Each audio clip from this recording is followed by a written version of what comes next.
Well, hello. Welcome to a new curriculum called Spiritual Warfare and Our Authority. I've been looking forward to this series because it's sort of a blind spot in the modern church. It's something we don't teach often. It's something that sort of has drifted away from the church. I don't hear of teachings on it, yet it's something that we fight every day. I mean, it's something that we're engaged in every day of our lives. What we're going to learn over these 10 sessions is that we have a responsibility to fight the battle. God has already fought the battle from his standpoint. Jesus is seated at the right hand of God. We have the authority to fight this battle, and it's before us. We need to know who we're fighting, right? We need to know how to fight. We need to know, what the goals are of each side. And we need to understand really, because if we understand this message, we can understand why we're here. We can understand the end times. We can understand, why Jesus is coming back. We can understand the things that we're fighting for. We can stop praying for things that God has already delivered us from. I mean, a lot of us pray for things that God's already done. He's looking at us saying, "I already did it. It's yours." So we need to have a deep understanding of this message. I had a vision. It was probably in the early 90s.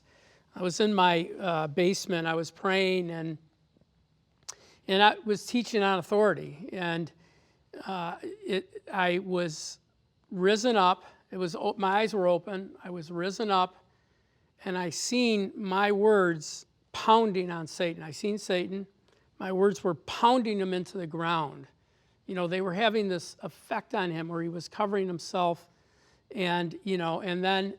I came out of it and I was seated in my seat, but I seen the power of our words at him and what it did to him.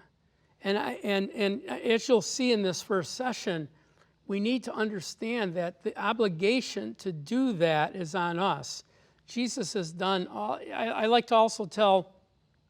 I went to Rhema Bible Training Center, and Kenneth Copeland had told us a vision he had where Satan was on his chest beating up on him, and there was this sword hovering above him, and Jesus was there smirking at him. And he's praying to Jesus, "Get this guy off of me," And so he has this dream, and the very next day he has the same dream, but he took the sword and he hit Satan, and Satan exploded. And so Jesus was just standing there, smirking like, "Come on, you got it. It's right there. The sword's right there." And so that's sort of what I want us to walk away with, is that a regular part of our Christian life is contending in the heavens for light and not darkness. A lot of times we want to counsel somebody. We need to pray for them first. We need to get sensitivity on what is behind what's going on in their life. So here, I want to open, there's two key scriptures that we'll read a couple of times through our message, the 10 messages. The first is found in Luke 22 and verse 31. It says, "The Lord said," Jesus said, "Simon, Simon, indeed Satan has asked for you, that he may sift you as wheat. But I have prayed for you that your faith should not fail. And when you have returned to me, strengthen your brethren." But he said to him, "Lord, I'm ready to go with you both to prison and to death."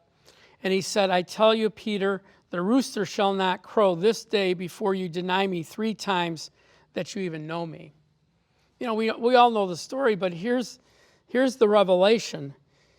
Jesus prayed for him, and he didn't pray that Satan would be rebuked or cast out of his life or bound.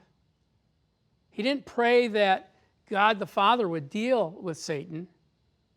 He prayed that Peter's faith would not fail him in Satan's attempts to deceive him and corrupt him. So clearly the responsibility to fight Satan was on Peter's side as well as our side of the fence. And so when you look at this, number one, why did Satan have to ask God? He said he's seeking to sift you as wheat. So he had to ask God to go after Peter?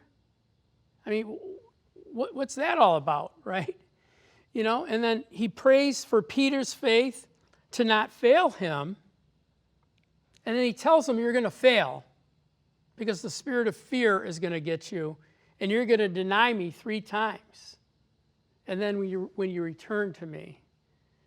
So we learned something here very, very, very important, is a lot of times we're saying, Jesus, deliver me, and Jesus is saying, I already did. I've already given you the tools. I've given you the power. I've given you the access to God himself.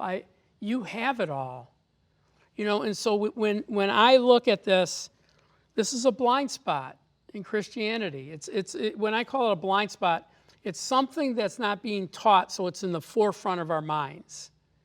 When I was growing up in Christianity, we had lots of people teaching this. This was a modern thing back in the 80s and 90s. And to see people teaching about taking authority over what Satan is doing in your life, right? And so we see here that, what could Peter have done to hearken to Jesus' words? What could he have done to come against Satan? What could he have done to win that battle rather than fear win that battle, Hopefully when we get done with this, most of Christianity lives on defense. You wait for Satan to take an advantage somewhere and you get on your knees. We need to go on offense. Satan has gates. We don't. The gates of hell will not prevail against us. We need to go on offense. We need to make it a part of our daily prayer to come against him and the things that he's doing. For God to deliver us from evil by making us aware of what he's doing so that we can contend against him, right? The second set